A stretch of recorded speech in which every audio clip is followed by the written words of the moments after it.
নমস্কার বন্ধুরা, আজকে বানাবো তেলেপিয়া মাছের ঝাল। তো তেলেপিয়া মাছগুলো প্রথমে নুন হলুদ মাখিয়ে নিয়ে কড়াইতে ফ্রাই করে নেব। এই যে এইভাবে সবগুলো ফ্রাই করে নেব।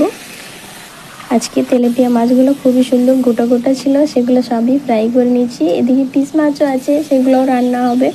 তো তেলেপিয়া মাছ রান্না করবার জন্য প্রথমে আমি তেলের মধ্যে কালো জিরে আর টমেটো কুচি দিয়েছিলাম। এই যে টমেটো কুচি আর একটু আদা জিরে বেটে দিয়েছিলাম, সেগুলোকে ভালোভাবে ভেজে নিব। প্রথমে এই যে এইভাবে টমেটোগুলোকে ভেজে নিব ভালোভাবে। তো আমাদের এই যে মাছগুলো ভাজা হয়ে গেছে, এই মশলাটাও হালকা রেডি হয়ে গেছে। তারপরে সর্ষে বাটা দিয়ে দেব। সর্ষে বেটে রেখেছিলাম, সেটা মশলার মধ্যে দিয়ে নিয়ে ভালোভাবে নেড়ে চেড়ে নেব। আজকে খুবই সুন্দর সুন্দর মাছগুলো ছিলাম, তো ভাবলাম ঝাল করে নিলে ভালো হবে।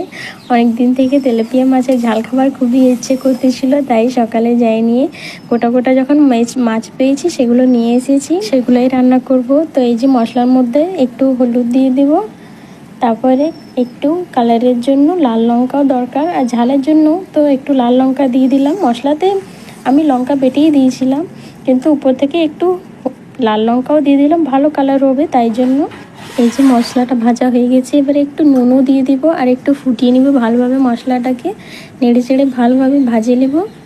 এই যে খুবই সুন্দর ফুটে গেছে, মশলাটা আমার ভাজা হয়ে গেছে। এবারে মাছগুলো একটা একটা করে দিয়ে দেব। এই যে খুবই দারুণ মাছগুলো, আজকে মাছগুলো দেখে আমার এত ভালো লেগেছে, এই যে তাই ভাবলাম ঝালটা করি ভালোভাবে। তো এই যে আমাদের রান্না হয়ে গেছে, খুবই দারুণ রান্না হয়েছিল, একদম মশলা মশলা, খেতে এত দারুণ লেগেছে। দেখতে তো খুবই সুন্দর লাগছে, কিন্তু খেতে এক নম্বর, অনেকই টেস্টি ছিল।